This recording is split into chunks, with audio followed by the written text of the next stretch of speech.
नाज़रीन, अवामी न्यूज़ में ख़बरनि जो सिलसिलो जारी है। इन वक्त असीं तव्हांखे खिपरो खां ख़बर ॾींदा हलूं त खिपरो में अॼु ईद जी ख़रीदारी उरूज ते है। शहर जे बाज़ारनि में रश है, जॾहिं त मर्दनि औरतनि तोड़े ॿारनि जो वॾो अंग पंहिंजे मनपसंद शयुनि जी ख़रीदारी में मसरूफ़ लॻल आहिनि। हिन मौक़े ते शहरनि ऐं दुकानदारनि जो अवामी न्यूज़ सां ॻाल्हाईंदे चवणु होता है, पूरे पाकिस्तान का तेल के खिपरो में तमाम महंगाई घड़ी है। गरीब माण्हू वीचारो 300 रुपया मज़दूरी टमाटा वठे, शाम जो सेवियूं वठे, छा करे। ऐं अमीर माण्हू जेको अमीर खां अमीर थींदो वञे ऐं गरीब खां गरीब थींदो वञे।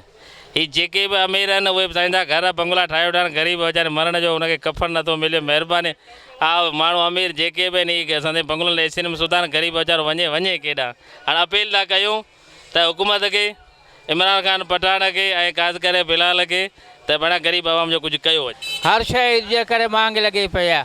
अंब 80 रुपया 50 रुपया किलो थी विया आहिनि। हर शइ मनिहारी बि सभु दुकान ते रश लगी पई, बाज़ार में हलण जी जाइ कोन्हे। ईद में ॾाढियूं मुश्किलातूं आहिनि। माण्हू हिकिड़ो पैसो कोन्हे, हिकिड़ो माण्हू उधर ते घुरनि था, असां में उधर ॾियणु कोन्हे, असांखे परियां उधर ते मिले कोन थो माल। ऐं हीअ जॾहिं असांखे उधर ते ॾियो, उधर तमामु घणी मोड़ी लॻी पई आहे, तमामु घणी जेका कसरी लॻी पई आहे। ऐं एतिरे क़दुरु जो असांजे घर जा ख़र्चा पूरा कोन था थियनि। मिड़े बि गाॾी खे बि हलायूं मिड़े जी थी करे। ऐं तमामु ओवरऑल जेको आहे सो मोड़ी आहे ऐं धंधो घटि आहे। माल त हाणे रखी छॾियो आहे, पर माल जो केरु ख़रीदारी केरु कोन्हे असांजे।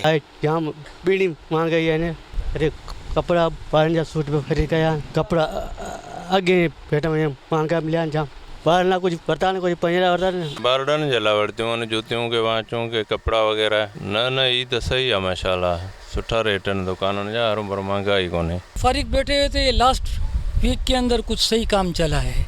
महंगाई बड़ा सब महंगाई है, डीजल पेट्रोल, इसकी वजह से। रमज़ान शरीफ़ जो महीनो रोज़ पैसो किथां मिले कोन पियो। कंहिंखां उधर ते वठूं पिया, कंहिंखां 500, कंहिंखां 1000, अचूं 2000 खणियो हिते शहर में ॿिनि 1000 में शइ मिले। का 3000 करे वठां, ये टुआल को सुठो वठो 2500 रुपया।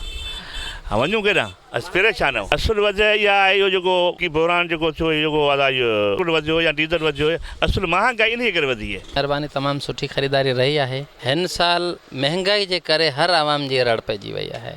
हिन खां अॻु ईद बहितर हुई। इतनी महंगाई हो चुकी है कि इमरान खान के दौर में कि गरीब बंदा बेचारा कुछ नहीं ख़रीद सकता। अभी ईद का टाइम लगा हुआ, बिल्कुल मार्केट में सन्नाटे हो रहे हैं, कोई काम नहीं है।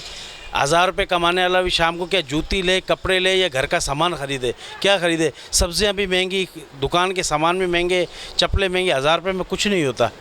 तो सस्ताई होनी चाहिए, तब्दीली आनी चाहिए। ईद के हिसाब से बहुत ज़्यादा महंगाई हो चुकी है। इमरान खान की वजह से ना बहुत ज़्यादा, जितनी मुल्क में क्या तब्दीली आई है कि मुल्क को बिल्कुल बर्बाद कर दिया इसने। तो इतनी महंगाई हो चुकी है कि गरीब आदमी लेने से हर चीज़ ज़ोर हो चुकी है कि कोई भी लेना बस बहुत दुश्वार हो गया है कि नहीं ले सकता गरीब आदमी। वधीक ख़बरनि ऐं तफ़सील लाइ विज़िट कयो अवामी news Facebook page, YouTube page ऐं अवामी न्यूज़ वेबसाइट।